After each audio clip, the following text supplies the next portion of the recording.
Hello, hello. So, yes, yesterday I was very frustrated and just needed to vent. It's been a rough couple weeks. Actually, it's been a rough few months.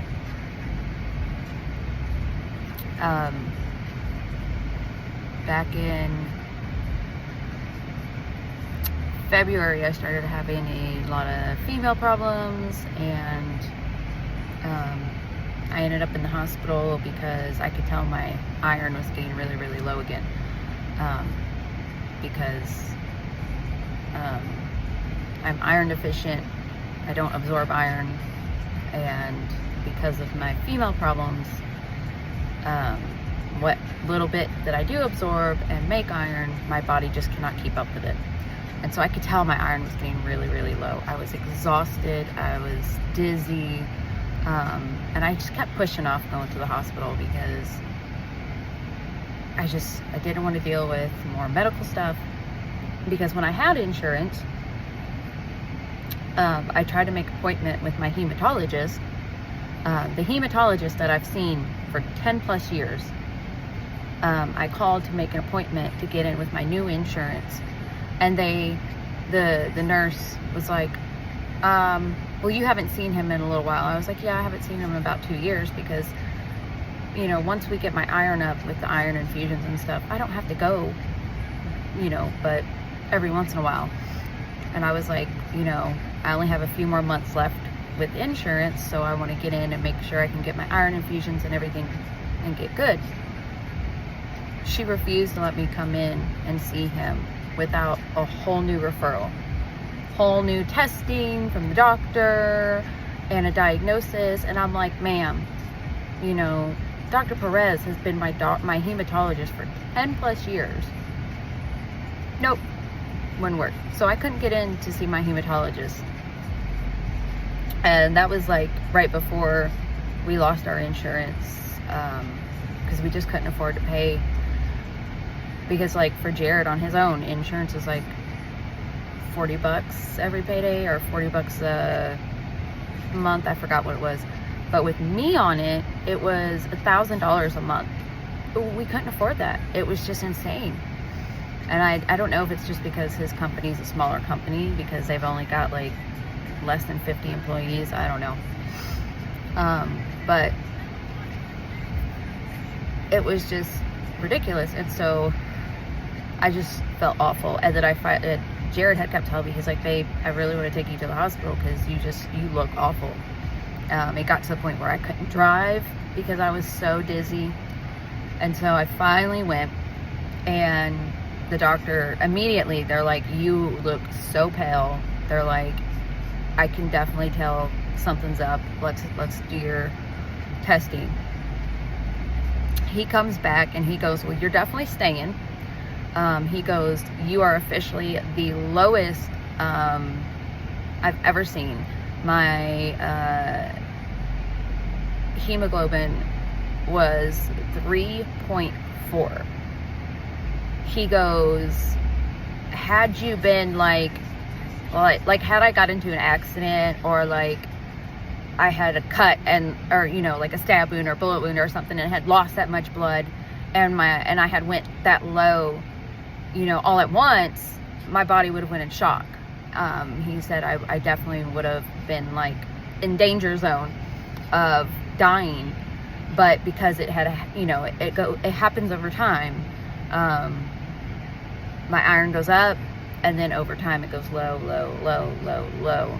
And that was the lowest it had ever been. When I was pregnant with Grayson, I want to say, I think it was Grayson, my middle boy, I got down to 4.5 or 4.6, I think it was. And they were freaking out in the hospital then. They didn't know how I was walking around. The nurses had a crash cart outside my room. Like, they were panicking. And then here I am, 3.4. The doctor, they were just like, we don't even know how you're awake right now. They go, you must have been feeling awful. And I felt awful, but I didn't feel like dealing with the medical gaslighting and the bedside manner of being in the hospital.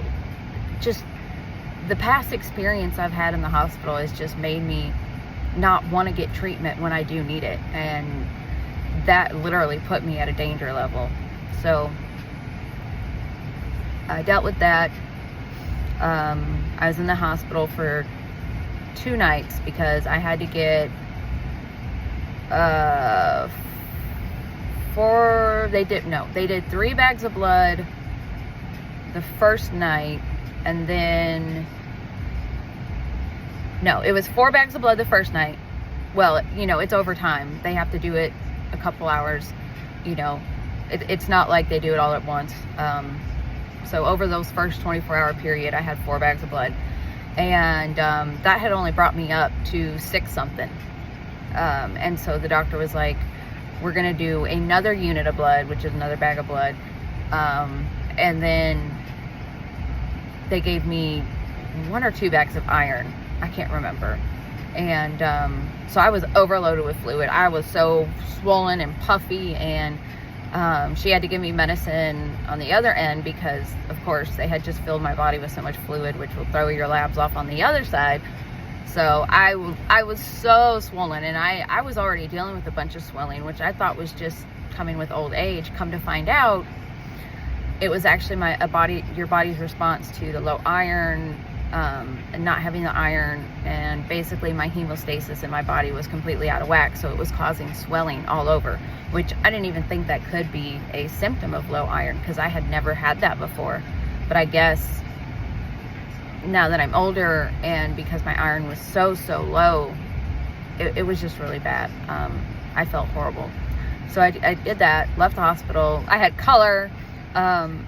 They were only able to bring my hemoglobin up to just right, like I want to say 8.1 or 8.2, which that is still, for a normal person, a normal woman, that is still low iron. They want you to be in the range of like 9 to 13 is a normal range of hemoglobin, or I forgot. Oh my God, I cannot think of the name. Is it hemoglobin or red blood cells count? Because it wasn't my ferritin test. My ferritin was super low too. And your ferritin is when they check the actual iron levels in your blood. But I believe it was my hemoglobin. Sorry, I know I ramble. It's the ADHD in me. So, anyways, doing all that, they were talking to me about my female problems. Basically they did scans, they did ultrasound. I've got fibroids again. I've got a couple cysts. I've got like 2 or 3 fibroids again. And then what they finally started figuring out is that I had a ablation. Right after I had my last kiddo in 2019, I had the ablation. After an ablation, you're not supposed to, bleed anymore, or if you do bleed, it's supposed to be very light. Well, it never worked for me. I went right back to crazy bleeding. And I was miserable. So, let me end this one. Well, I'm going to end part 1 for this, and then we'll go on part 2 for TikTok. I'm trying to just I don't want to do just YouTube anymore. I'm trying to I don't know. I want to just connect to anybody that can connect with my talking, or don't listen to me ramble, or if you like listening to me ramble, I don't know. Maybe you'll connect with me, maybe you won't. All right, this is going to be part 1 of just health shit going on. All right.